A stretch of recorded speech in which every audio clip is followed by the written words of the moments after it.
حضرت ابو ہریرہ رضی اللہ عنہ بیان کرتے ہیں کہ رسول اللہ صلی اللہ علیہ وآلہ وسلم نے ارشاد فرمایا، ایک آدمی نے سوچا کہ میں آج ضرور کچھ خیرات کروں گا، چنانچہ وہ رات کے وقت مال لے کر صدقہ دینے کے لیے نکلا، مگر اندھیرے کی وجہ سے صدقے کی رقم ایک چور کے ہاتھ میں دے آیا۔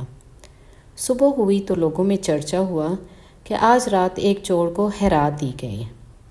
اس آدمی نے یہ سنا تو کہا، اے میرے اللہ، حمد و ثنا تیرے ہی لیے ہے کہ صدقہ ایک چور کو مل گیا، اب آج رات میں پھر صدقہ کروں گا۔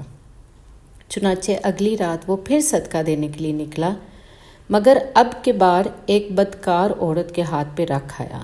صبح ہوئی تو لوگوں میں پھر چرچا ہوا کہ آج رات ایک بدکار عورت کو خیرات دی گئی۔ اس آدمی نے یہ سنا تو کہا، اے میرے اللہ، حمد و ثنا تیرے ہی لیے ہے کہ صدقہ ایک بدکار عورت کو مل گیا، اب آج رات میں پھر خیرات کروں گا۔ تیسری رات وہ پھر نکلا، مگر اب کے بار صدقہ ایک دولت مند شخص کو دے آیا۔ صبح ہوئی تو لوگوں میں پھر چرچا ہوا کہ آج رات ایک دولت مند شخص کو خیرات دی گئی۔ اس آدمی نے یہ سنا تو کہا، اے میرے اللہ، ساری حمد و ثنا تیرے ہی لیے ہے کہ صدقہ کبھی ایک چور کو، کبھی ایک بدکار عورت کو اور کبھی ایک دولت مند کو مل گیا۔ اسے خواب میں بتایا گیا، تیرے سارے صدقات قبول ہو گئے۔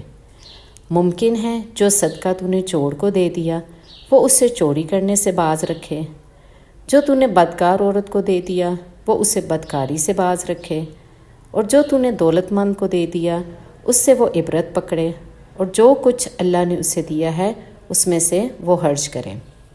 یہ بخاری اور مسلم کی حدیث ہے۔ اس حدیث سے ہمیں پتہ چلتا ہے کہ مال دینا صرف اللہ کی رضا کو مد نظر رکھتے ہوئے یہی اللہ کو محبوب ہے۔ ہر وقت کسی کی مکمل تحقیق کرنے پر اصرار نہیں کرنا چاہیے۔ اللہ تعالی ہماری نیتیں جانتا ہے اور انہی کی بنیاد پر ہمارے صدقات قبول ہوں گے۔